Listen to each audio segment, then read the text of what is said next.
Join us once again as we uncover the fascinating stories behind the internet's most viral Karen clips. Let's get started. Today, we present you a troubling case from Riverside, California that has sparked significant controversy, debate, and soul-searching in the community and beyond. This incident underlines the necessity of respect, empathy, and understanding, particularly in the multicultural fabric that forms American society. Our story centers around Candace Reed, a mathematics teacher from John Wesley North High School, who found herself in the eye of a storm, facing serious allegations of racism and cultural insensitivity. Reed's actions, caught on video by one of her Native American students, showed her wearing a fake Native American headdress, performing mock tribal dance, stomping around the classroom, and chanting loudly. So let's just get into it. I don't know. Tomahawks? I don't know. Is that right? What that is? Okay. So got to what? So got to what? So got to what? So got to what? So got to what? So got to what?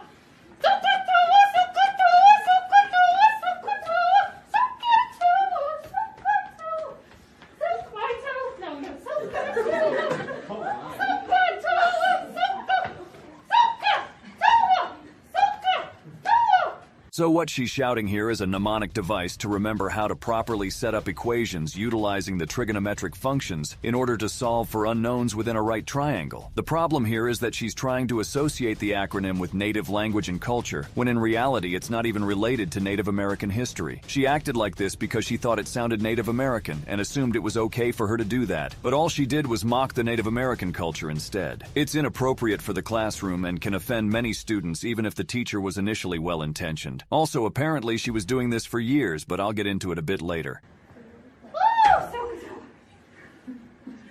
And eventually, I get to go home, and I get all of my feathers. There we go. So good, so good, so good, so good, so good, so good, so good, so good.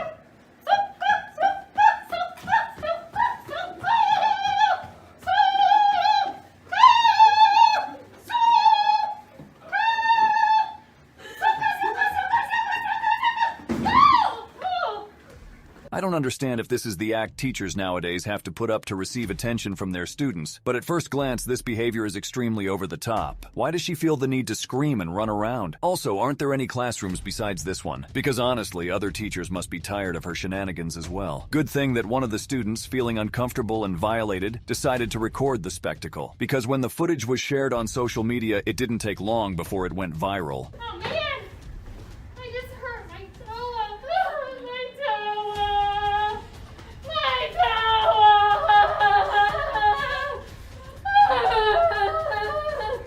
I can't believe I'm saying this, but it's been over a minute and it's already getting really difficult to watch. After the video was released, a few have already speculated that this behavior must have been a reoccurring theme. You just know this isn't the first time she's done something like this, and they were right. The reaction to Reed's performance didn't just stem from a single act, but from a decade-long pattern. This tweet reads, John W. North High School shared this from a 2012 yearbook. This teacher, Candace Reed, has been doing this for a while now. Clearly, the school was fully aware of what she's been doing and fully approved of this mockery. This is 2021 and we will find the truth to your lies. The message on the yearbook says, dancing from one end of the room to the other, math teacher Candace Reed wears an Indian headdress to emphasize geometry basics. I find that if I tell them a story using math along the way, it's like a memory device. It just may stick with them forever. Now, I'm not sure why all the fake crying is necessary, but she's definitely putting up a performance.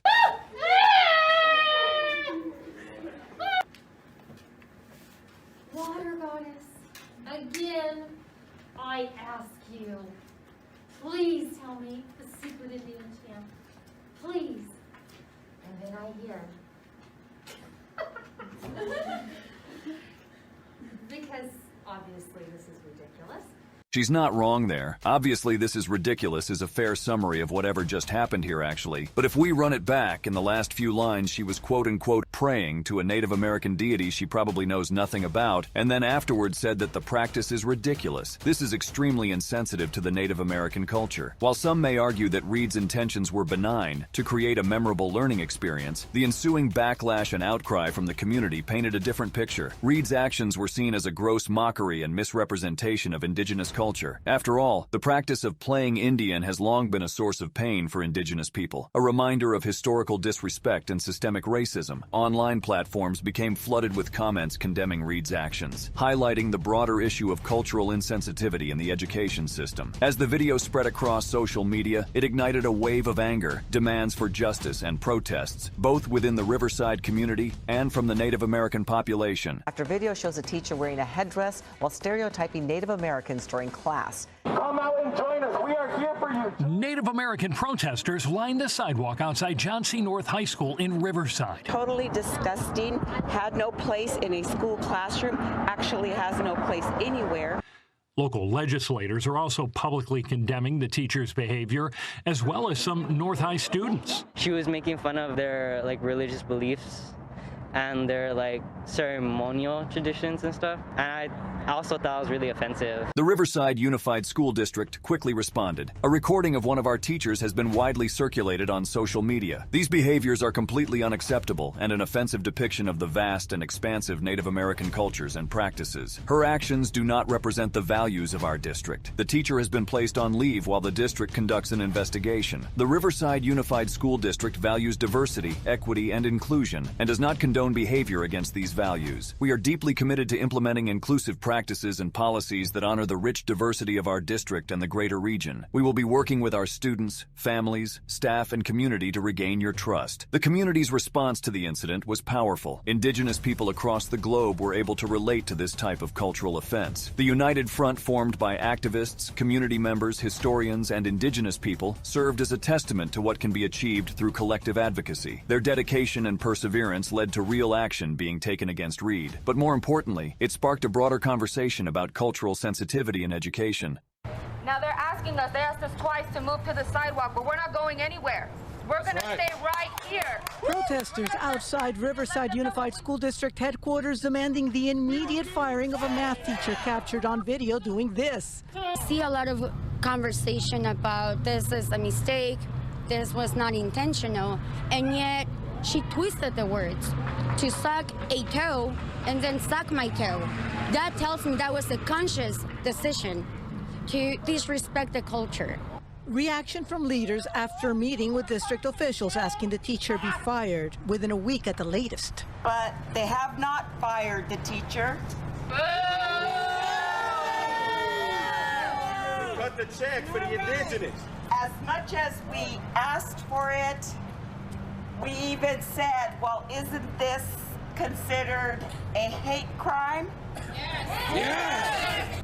Unfortunately, to a great surprise, Candace Reed had been enjoying paid leave for half a year since that incident. Let that sink in. It has taken 6 months to address this issue, even though several California Assembly members from the region held a special board meeting about the issue and its effects on the community. Reed's prolonged paid leave may seem shocking, but in California, it's notably tough to dismiss a teacher, even those being probed for serious allegations. To complicate things even further, the school district had been turning a blind eye to Reed's previous offensive behavior, allowing her culturally insensitive lessons to continue unchecked for years. The district's inaction may have a significant bearing on its accountability for Reed's behavior. She was fired in the end. As the Viewpoint's news article reads, Riverside Unified School District has fired John W. North High School teacher Candace Reed after a 4-1 vote by the Board of Education on February 3rd. This incident serves as a wake-up call to all educational institutions. It underscores the urgent need to reevaluate teaching practices, ensuring that they respect and recognize the diversity of cultures among students. While it's true that innovative and engaging methods can aid teaching, educators must tread carefully, respecting the boundaries of cultural sensitivity and appropriateness. The story of Candace Reed is not just a story of a teacher who made a mistake. It's a story of a community that took a stand, of a system that was forced to confront its shortcomings, and of a nation that was reminded of the importance of cultural sensitivity in education. A group of teens strolling through the city with their bikes shouldn't be a big deal, really. But what if this seemingly innocent adventure takes an unexpected turn, leading to havoc and disturbance while breaking traffic laws?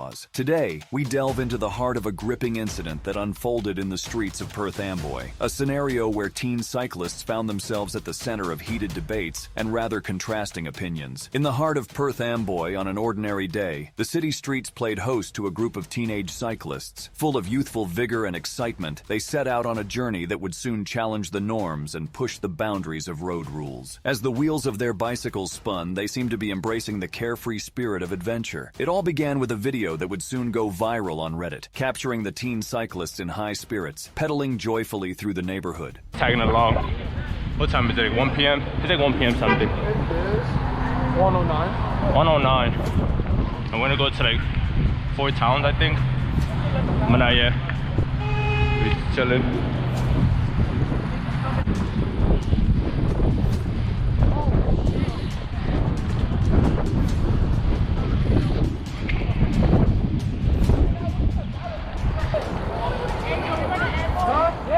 We went over under the train. Oh, you're panicking. Yeah, how many minutes in already? Have we already got the cops after us? It's like a daily thing for you guys, right? Huh? This is a daily thing for you? It's a daily thing, yeah, word. They hate us. What are you gonna do, run us over? Yeah, we don't even be doing anything though. We just ride. Like we used to be reckless back then. We used to serve cars, buses, and everything. Now, no. Before? And now we used to be chilling. They coming for you. They're coming for you. They're like, they want your bike.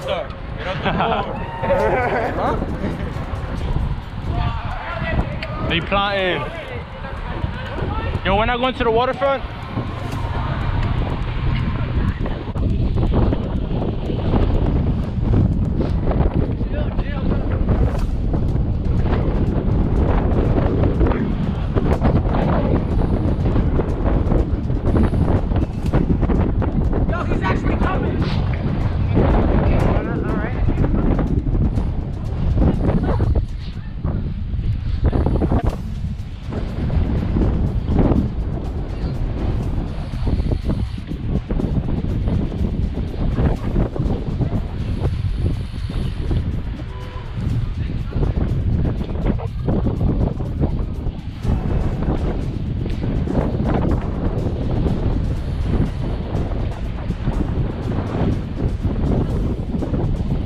As the footage progresses, we witness the carefree nature of the young cyclists transforming into a blatant disregard for traffic regulations. The cyclists chose to ride in the wrong lanes, weaving through traffic as if on an adrenaline-fueled adventure. The designated paths for vehicles lost their significance, raising concerns about their safety and that of other road users. Amidst the exhilaration, one of the cyclists decided to toss a bottle onto the street, leaving a mark of mischief behind. This spontaneous act had unforeseen consequences later on, further complicating an already tense situation. Think fast.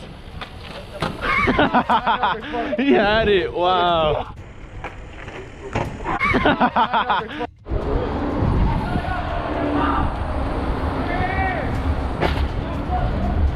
We got 3 cops. Go into the park. Yeah.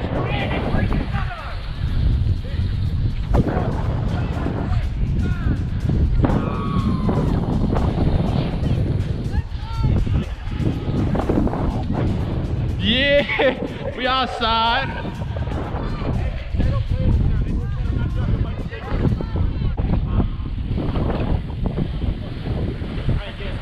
No, I don't like it. Come on, man.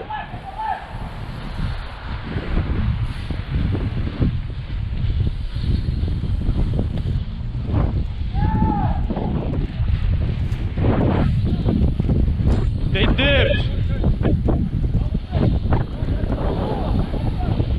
Bruh.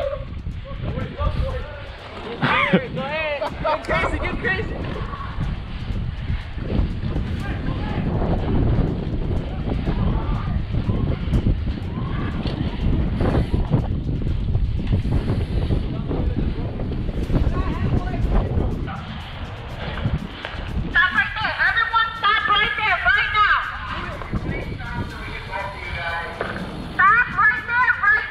As events escalated, law enforcement intervened to address the chaotic scene after chasing the cyclists for some period. Confronting the teen cyclists about their dangerous acts, the police sought to uphold order and ensure the safety of all road users. However, this pivotal moment marked the beginning of the incident's climactic turn.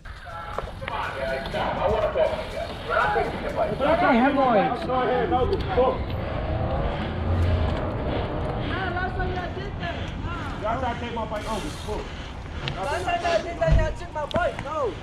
Guys, we're not going to take your bike, all right? If you guys keep doing what you're doing, we're going to take your bike. What are we doing? Okay, let's. That's why you want to talk here. All right, let me go. You're running. Why? Because you guys take bikes. All right, chill out. All right, look. You guys are supposed to have licenses and all kinds of stuff. 4 cops for bikes? Nah, just let him talk, bro. Yeah. Listen, I don't make the rules. Yo. Guys, we don't make the rules. Nah, shut up, bro. Can I take a water break? Listen, we don't make the rules. You guys know. Listen, you guys know when there's like 30 or 40 of you guys together, it creates a problem for the people driving the cars. We want you guys to have fun. We want you guys to ride your bikes. Nobody wants to take your bikes. It's a beautiful day out. All right? Listen, be careful. We want but we get kicked out from every spot we go to. Well, look, when you go... Like the beach, we went there and we got kicked out.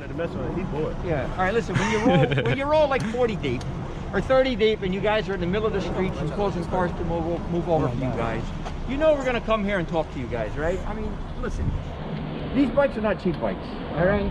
We want you guys to have fun. You guys should have helmets.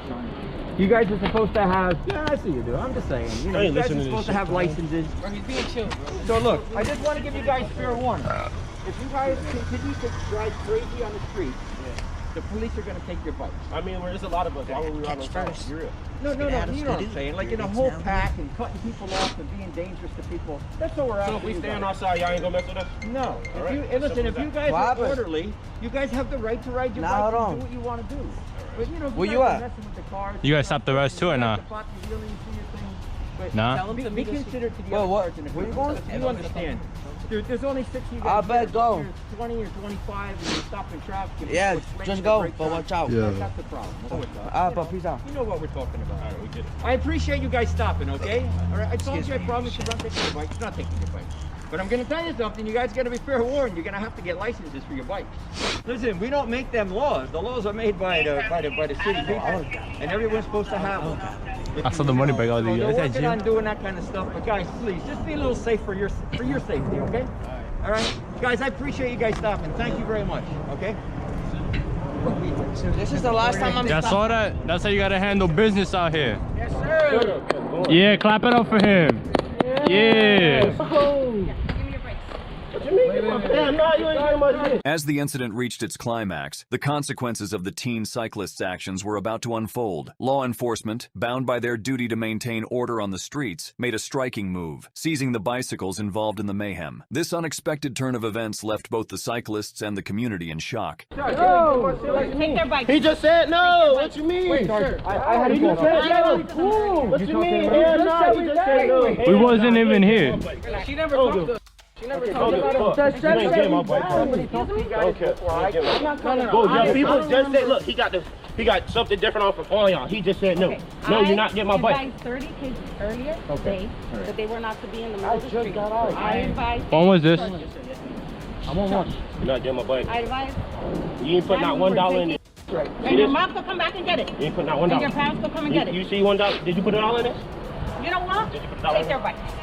Wait, I'm not even doing anything. That's Get off. Bro, what? Get off the bike. no, I ain't even doing anything. Hold on, hold on. Wait. I'm taking it. Wait, yo, don't. Bro, he said it's okay. Wait, yo, hold up. Let them talk. Let them talk. We could go. Listen to me. Bro, we're gonna ride on the sidewalk. Bro, we live way in Edison. How we gonna get to Edison? Not my problem.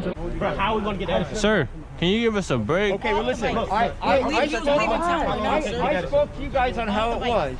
She told me that she was already here. And but she didn't stop us though. She didn't even give us a talk. All right, we rode past you. That's how you know you capping. I ain't even here. You guys know the little. That's how you know that I talked to you, because you rode past me. Nobody. The consequences of the incident were not confined to seizing the bicycles alone. As authorities took a closer look at the actions of these young cyclists, it became evident that their disregard for road rules was not a one-time occurrence. Multiple violations and reckless behaviors accumulated, culminating in the arrest of one teenager. The weight of accountability was laid bare, leaving the community to grapple with contrasting emotions as the action was taken against a single cyclist, suggesting racial hatred. He heard you.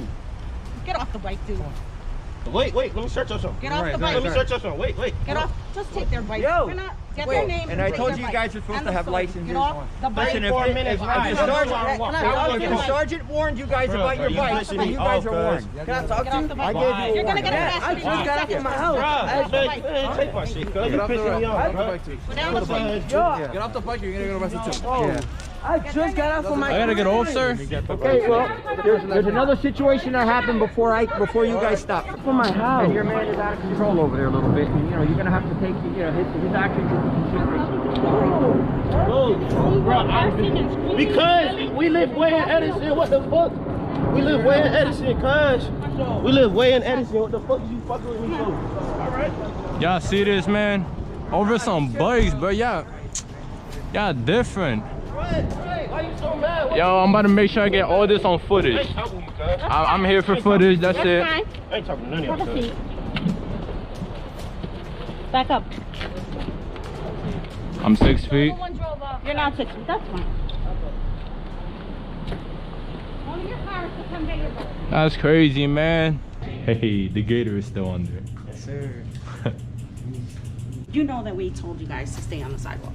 I did not hear you. I was hiding in the front when you have someone in the back. Okay. You guys know that you're going against traffic. It is for your safety. It is. You think I want to be here taking bikes away? Like, this is so asinine.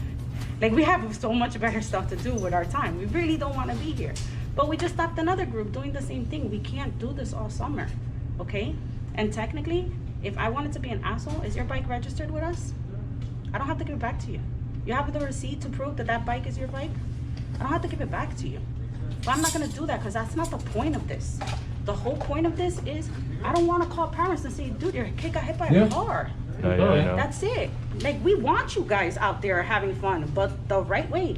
If you're gonna all be coming down the street, stay on the correct side of the road. The Perth Amboy incident captured the attention of news outlets, sparking an in-depth internal police review. According to NBC New York, the review aimed to determine whether the police's actions were justified, emphasizing the importance of public safety in such matters, which are somehow supported by the video clip itself. As the investigation unfolded, it shed light on the factors considered in the decision-making process. Police in New Jersey were justified in their arrest of a black teen and their decision to confiscate his and others' bicycles in an April incident that went viral and drew angry comments online about policing. A review ordered by the state concluded. The actions of the Perth Amboy Police Department were justified under the circumstances presented. The officers would have been in dereliction of their duties if they had acted otherwise, the review concluded. Further down below, the news article reads, the prosecutor concludes the members of the Perth Amboy Police Department acted within their lawful authority by stopping the youths on bicycles because they were engaging in dangerous conduct that created a risk of injury to motorists, pedestrians, and the youths themselves. The community caretaking role of the police extends to protecting the welfare of children in the community, the review said. In this case, members of the Perth Amboy law enforcement community were duty-bound to act immediately to prevent harm to the youths involved as well as members of the community, the review found. Sacconi's review also concludes that there was no indication or suggestion that the Perth Amboy police used excessive force, nor was their response racially motivated. Moreover, the review states that the responding officers used great restraint by not issuing summonses. Taking the other perspective of the story, the incident's reverberations extended beyond traditional media, taking on a life of their own on social media platforms. Reason.com reported on the emergence of a social media backlash, highlighting concerns about the treatment of unlicensed Black and Latino teens in comparison to others. It's yet another example of the effects of overcriminalization, which increases interactions between civilians and police with little benefit to actual public safety. Such interactions further degrade trust in law enforcement, who, as the cop in the video admits, should be off doing more important things. At least 6 officers were on the scene to address the traffic infractions and bike licenses. These types of interactions can and do sometimes turn deadly. The contrasting opinions and perspectives brought the issue of racial bias to the forefront of the conversation. The incident had a profound impact on the Perth Amboy community. As residents grappled with the events that unfolded, questions arose about the broader implications on community and police relations. NJ.com delved into the aftermath, exploring how the incident had the potential to shape perceptions and interactions within the city. As we navigate through this intricate tapestry of events and reactions, it is essential to recognize that every story holds multiple perspectives. Behind the viral videos and news headlines lie the emotions, experiences, and opinions of those involved, and those witnessing from afar. In seeking a deeper understanding, empathy, empathy becomes a guiding light, allowing us to bridge gaps and foster compassion. The Perth Amboy incident serves as a reminder that the roads we travel are shared spaces where each traveler must navigate with respect and responsibility. As we watch the viral video and dissect the events, we must not forget that our actions carry consequences that extend beyond ourselves. Empowering our youth with the knowledge of responsible behavior is pivotal to creating a safe and harmonious environment for all. What do you think of this incident? I'm interested to hear your opinions on this one. Thanks for watching. If you've seen this face before, you know how crazy things escalated in the video, and if you haven't, well, let me shed some light on this incident as well as what happened afterward. This time, our focus is on a particular incident involving a rapper named Moolah, and an incident that turned a disturbing situation into a touching tale of rescue and second chances. Let me set the scene for you.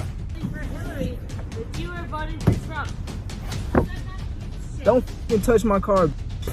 Get the f*** is wrong with you? What the f*** is wrong with you? Get the f*** out of here. Why are you Don't touch on me. This is Apple phone. This is like cool. What Like the I'm f*** is wrong with you, bro? How old are you? How old are you? What the f*** is, what are you?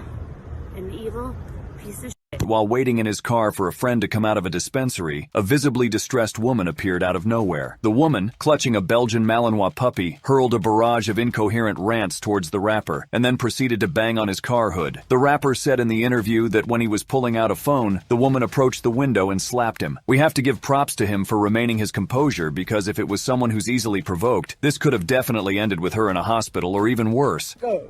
Why you holding the dog like that? What? Bro, you got me in the middle of the street, bro. Hobson? Don't nobody listen to f***ing Hobson? Oh, they don't. Are you off crack?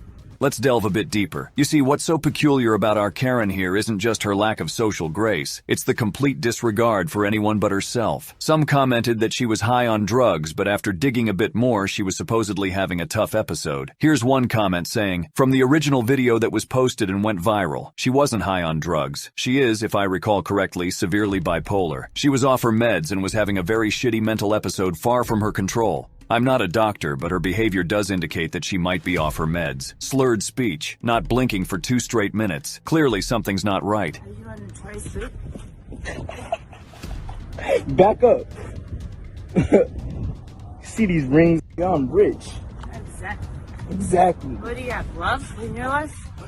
But what's genuinely disturbing here is the sheer recklessness towards that poor little puppy she's holding. Seriously, who brings a puppy into a confrontation? It's like bringing a marshmallow to a gunfight. It's unnecessary and it's not gonna end well. If I took your mom nah, and for your real, sister and your brother, do they really listen, love you? Nah, listen, I feel If I bad really for took you. your Whoa, sister, whoa, your mother, and your whoa, brother, do they really Back love up, you? back up. If I really did that, do they really What love are you talking about? Let me get back in my car, bro. It's called the mafia. It's called the military of the United States of America. You're black. What'd you just say? So you're black. So what? Exactly. So what if I'm black? What's up? So what if I'm white? I didn't say nothing about race, you racist bitch. So what if you're from You're the one California bringing and up I'm... fucking race. I'm not from California. So What's up? It doesn't matter. What's up? What do you want to do? Utah? What the f is wrong with you? Back up, bro. Back up, bro. You weirdo. Nasty. Gee. Gee, what are you doing? Who are you? I don't have an identity. Why are you pulling up on me like this? You look like Where did you come identity? from? You look like you have an identity in the Illuminati. Bro, if you was a dude. Mercedes. That means a lot. Do you really want to be worth more than Mercedes or not? Is that your dog? After the rapper said, "Is that your dog?" it seems that it triggered something inside our Karen here, because this was the moment she threw the puppy towards the man. Unfortunately, I can't show you this part, but you can imagine how tragic the scene looked. After she threw the puppy, we can immediately notice that the puppy, disoriented and scared, was not coming back to its supposed owner, but instead was trying its best to approach the person recording. That moment right there, that's where Moolah's humanity shines through. He could have reacted differently, but he chose to protect the innocent creature in this entire hullabaloo. He embraces the frightened puppy, and let's face it, we're all cheering for him. This guy turns this distressing situation around, standing up against the woman's erratic behavior and deciding that the puppy is no longer hers. Come here. Get the f out of here. Whoa, back up. This is not your dog. This is not your dog no more. I got a video of everything. Yeah, get the out of here. You going to jail. I'm going to jail. I have mental health record. I don't give a what you Mental health have. record since I was... Stop touching me, bro. Back up. What's your name? It don't matter. Exactly, it doesn't matter. Will you steal my dog? After the recording was released, it clocked in millions of views in a matter of days, and it was a sight to behold. It wasn't just about a distressed puppy or a ranting woman. It was a hard, real-life example of unchecked mental illness, subtle yet blatant racism, and blatant animal abuse. Bro, Hey. she threw this dog at me, G. She threw the dog at me. I got it on video, but she threw the dog. And now, Put the face all over Facebook. now she just... Like Kardashians and... I'm trying to understand what my life is right now. I don't understand why the fuck I'm... Right. I don't get why you doing this. Why are you here? Go back to... Where did you come from? Look at But I her. love you. What? What's your name? I love you. It's not that I'm gonna sex you, I don't love you. I just want to love you. Is that a problem? You what? The woman claims she has a mental health record, accuses the rapper of stealing the animal, and rapper doesn't back down. What does he do instead? He gives the puppy a new home, a fresh start, and even a new name, Movie. The rapper, in a twist of fate, adopts the puppy. That's right, our underdog rapper turned underdog savior.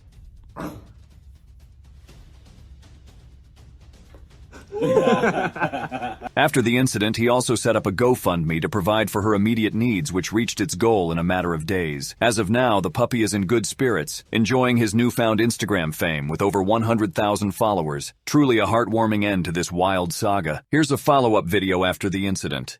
You do, hey, what's up, pretty? Hey, you're so happy now? Look at that tail. Oh my goodness.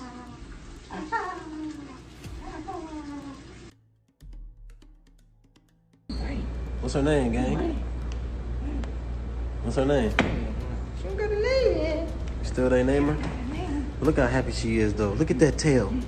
Huh? Look at that tail. A true hero, man.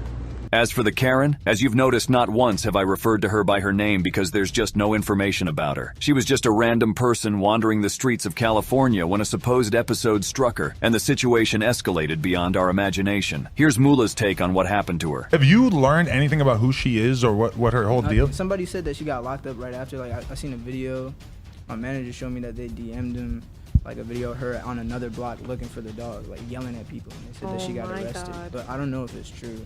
I didn't really look into it. I don't even really care, bro. It's Yeah, like, it just happened, right? You would think that if she had a job, there's no way that she would be able to avoid it. I and honestly at first was thinking like she gotta be somebody family member, like somebody Something. rich or something. Yeah, like, she I just mean, walking around with it. when You know what I mean? I feel like every single time you see someone go viral for something like this, That's the tea for today. Let's learn from this and treat each other and our furry friends with kindness and respect. If you've got any thoughts about the whole Mula versus Disturbed Karen episode, drop them down in the comments below. We're going to delve into an incident that occurred in New York Central Park. This seemingly mundane dispute between two parkgoers sparked a significant debate about race, privilege, and power dynamics in the United States. This incident involved Amy Cooper, a white woman walking her dog in the Ramble, a protected wildlife area in Central Park, and Christian Cooper, a black man who was birdwatching in the same area. On this eventful day, Christian asked Amy to leash her dog in accordance with the rules of the Ramble. But what happened next was a shocking display of racial bias that resonated with people around the world. Would you please stop? Sir, I'm asking you to stop. Please don't come close to me. Sir, I'm asking you to stop recording me. Please don't come close to me. Please take your phone off. The first 10 seconds of the clip have already demonstrated a lack of situational awareness on Amy's side, and zero empathy for the dog she's holding by the collar. And what's exactly wrong with pulling out a phone with the intention to record the incident? Why is she asking him to stop? If anything, such Amy's behavior is even more of a reason to keep on recording. If the situation is spiraling out of control, your best bet is to collect proof, is it not? Also, let's take all facts into account. There's a white woman and a black person in a park with no witnesses around. Now I want to point a few things out. Amy's dog was unleashed in the Ramble, an area where leashing is required for the safety of the wildlife. It's not a dog park, it's a bird-watching park. She allegedly refused Christian's request that her dog be leashed. Christian later explained he regularly encounters dog owners who refuse to leash their dogs in leash-only areas, which is both harmful to birds and disruptive to birders like himself. This led him to carry dog treats to offer to off-leash dogs as a method of tricking owners into leashing their dogs, since he has found that dog owners tend to distrust strangers and will leash their dogs in order to prevent them from taking the treat. When Christian beckoned Amy's dog toward him with a dog treat, Amy yelled, "Don't you touch my dog!" And that's when Christian started recording Amy. It is worth mentioning that Christian methods of dealing with dog owners like that are unconventional. He is in a way a self-appointed Ramble dog police with no actual official position. Therefore, his methods could be considered somewhat weird by some people. So with that in mind, before we continue the clip, after the incident, Christian posted the follow-up post on his Facebook wall, and I think it's important for us to go over it. It will provide some insight into Amy's behavior moving on. Central Park this morning. This woman's dog is tearing through the plantings in the Ramble. Me. Ma'am, dogs in the Ramble have to be on the leash at all times. The sign is right there. Her. The dog runs are closed. He needs his exercise. Me. All you have to do is take him to the other side of the drive outside the Ramble and you can let him run off leash all you want. Her. It's too dangerous. Me. Look, if you're going to do what you want, I'm going to do what I want, but you're not going to like it. Now this is where Christian made a slight mistake. After hearing these words, it's likely some people would consider it as an actual threat. Amy doesn't know Christian. This is actually probably the first time they've met each other. So looking through Amy's eyes, it's no surprise she'd consider Christian's words as some kind of threat and somewhat explain her aggressive demeanor. The rest of the conversation goes, her, what's that? Me, come here, puppy. Her, he won't come to you. Me, we'll see about that. Then he pulls out some of those treats I've mentioned previously. That's basically when he started recording the incident. So let's continue. Please don't come close to me. I'm taking pictures, calling the cops. Please call the cops. Please call the cops. I'm going to tell them there's an African-American man threatening my life. Please tell them whatever you like. This is crazy. She's clearly overreacting, and the fact that Christian has chosen to record this incident just fuels Amy's aggression even more. Also, let's talk about the elephant in the room. Are we blackmailing each other now? She knew the power in this statement and went in with the full intention of wrongfully incriminating him. Excuse me?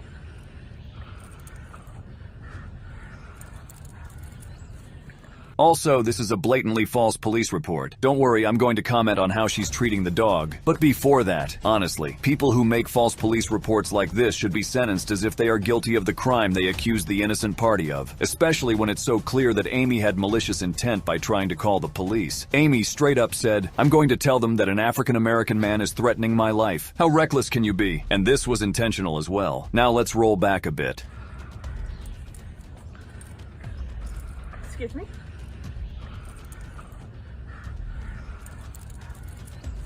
What's genuinely disturbing here is the sheer recklessness towards that poor dog. Who holds a dog by its collar in a way that barely lets them support themselves with their back legs? You'll notice in the video that I'm trying my best to not show how poorly the dog is struggling because it's too painful to watch.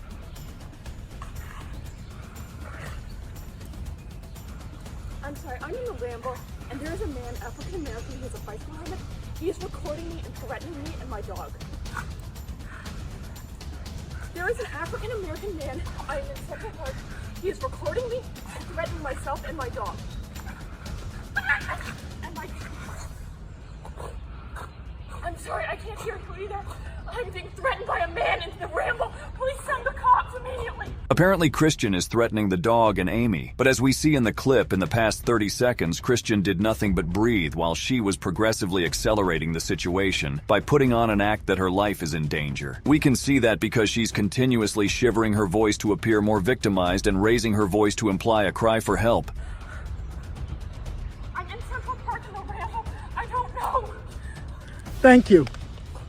The last thank you from Christian as Amy was leashing her dog was honestly all it ever needed to be, but unfortunately that was not the case. Let's now delve deeper into this incident and try to look at it from different angles. The incident is not just about an unleashed dog. It is about the reactions and responses of the individuals involved and the consequences of those reactions. Amy's reaction to Christian's request was antagonistic. He had a reasonable expectation that a rule would be adhered to for the safety of the wildlife. She disregarded this request, indicating a lack of empathy and respect for the the rules and for other people's interests. Instead of trying to defuse the situation, Amy's decision to call the police brought an alarming racial element into play. She told the 911 operator, "There is an African-American man. I am in Central Park. He is recording me and threatening myself and my dog." In a society where racial bias is prevalent, such a statement could have resulted in disastrous consequences for Christian. To its core, it basically highlights the power dynamics between people of different races and how they can be manipulated. Christian's action of filming the incident was a good choice. With his phone, he was able to capture the confrontation as it unfolded, providing crucial evidence of what transpired. Of course, Amy's treatment of her dog in the video also received criticism. Some could argue that since it was in the heat of the moment, her focus was not on the welfare of her dog, but rather on escalating the situation. Though it is still difficult to give her a break because the dog had to almost pass out from the lack of oxygen in order for her to finally crouch down to its level. Moving on, the video went viral, gathering millions of views and causing a public outrage. Amy's employer, Franklin Templeton, fired her from her job. This shows how personal actions can have professional consequences, especially in an era where everything can be recorded and posted online for all to see. NPR News article elaborated on the situation. Amy Cooper, the white woman who received widespread backlash in 2020 for calling the police on a black man birdwatching in New York's Central Park, has lost her lawsuit against the employer that fired her following the incident. In May 2021, Cooper filed a suit against her former employer, investment firm Franklin Templeton, where she worked as a portfolio manager. Following our internal review of the incident in Central Park yesterday, we have made the decision to terminate the employee involved, effective immediately. We do not tolerate racism of any kind at Franklin Templeton, the company said. She was fired the day after she called the police on Christian Cooper after he asked her to put her dog on a leash in a part of the park where dogs are required to be leashed. In her lawsuit, Amy Cooper alleges she was fired on the basis of race and sex, and that Franklin Templeton defamed her and caused her emotional distress. U.S. District Judge Ronnie Abrams dismissed Cooper's claims of racial discrimination, reasoning that Franklin Templeton never referenced her race in any of their statements but made condemnations of racism. Christian's sister also played a vital role in bringing the incident to light by posting the video on her Twitter account. This incident could have easily been forgotten or ignored if not for this action. We see here the power of social media, both for good and bad. TV host Trevor Noah's comment about the incident, stating how it shows the different ways white and black Americans perceive police, brings forth another dimension. It shows that racial bias is deeply ingrained in our society and impacts how we interact with each other and with institutions such as the police. This incident also led to changes in legislation, indicating that our society is moving towards holding individuals accountable for their actions. The New York State Assembly proposed a bill to make false reporting against protected groups a hate crime. This law, prompted by the incident, shows that there is a recognition of the power dynamics at play in situations like this and a willingness to address it. In the legal proceedings, we see more about the complexity of the situation. Amy was charged with filing a false police report, a misdemeanor with a maximum penalty of up to 1 year in jail. According to Forbes news article, it was announced that Amy Cooper was charged with a misdemeanor for falsely reporting an incident in the 3rd degree, which is punishable with up to a year in jail, and she was also issued a desk appearance ticket, which, if convicted, she was supposed to be given a conditional discharge, community service, or counseling as opposed to jail time. However, the charges were dropped after she completed a 5-session educational and therapeutic program. Christian Cooper's decision not to cooperate with the Manhattan DA's investigation was also notable. According to the New York Times news article, the Manhattan District Attorney's decision to charge a white woman with filing a false police report against a black man in Central Park does not have the support of one key person, the victim himself. The man, Christian Cooper, has not cooperated with the prosecution's investigation. According to Christian, the consequences alone of her being publicly shamed were in his view already too much. On the one hand, she's already paid a steep price, Mr. Cooper said in a statement. That's not enough of a deterrent to others. Bringing her more misery just seems like piling on. Mr. Cooper's decision not to cooperate may present some challenges for prosecutors, but it also reflects a wider debate among people who generally consider themselves allies in the growing movement to call attention to and fight racism, not just in policing, but in society. According to Times news article shortly after the incident, the woman issued an apology. The article reads, "The woman, since identified as Amy Cooper, apologized for making the call in a Monday evening interview with NBC4 New York. I sincerely and humbly apologize to everyone, especially to that man, his family," she said. "It was unacceptable, and I humbly and fully apologize to everyone who's seen that video,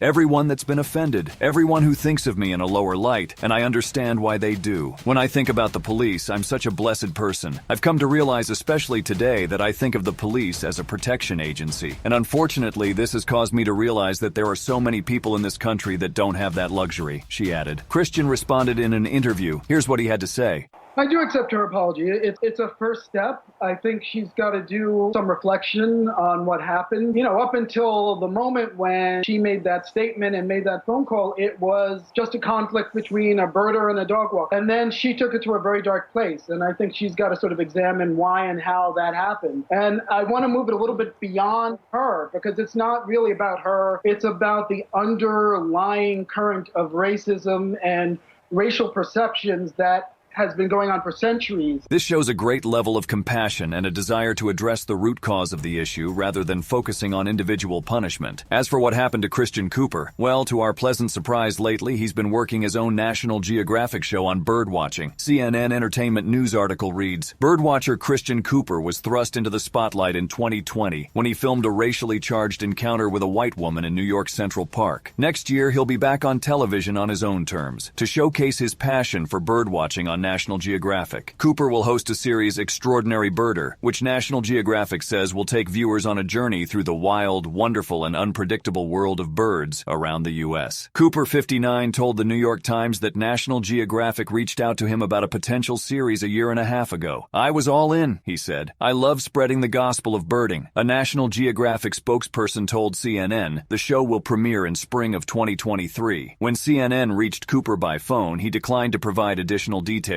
but he expressed his excitement in a post last week on Facebook. Birding has exploded in popularity recently, and I'm looking forward to putting a spotlight on these amazing creatures and the extraordinary birders who love them and work to protect them, he wrote. As of now, a quick Google search reveals that the first episode of the 6-episode documentary series was released on March 12th, and so far it has gotten positive reviews. There's also a teaser trailer for whoever is interested. I'm Christian Cooper, and I am a birder. I'll be putting up the link here and in the description for you to find. This incident involving Amy and Christian Cooper in Central Park is a microcosm of the larger issues that plague our society. It isn't just about a dispute between a birdwatcher and a dog owner. It's about race, power dynamics, systemic bias, and our reactions in tense situations. These issues are not isolated or singular. They are present across different contexts and affect all of us in one way or another. Therefore, it's crucial to remember that our actions and reactions can have far-reaching consequences beyond what we might initially consider.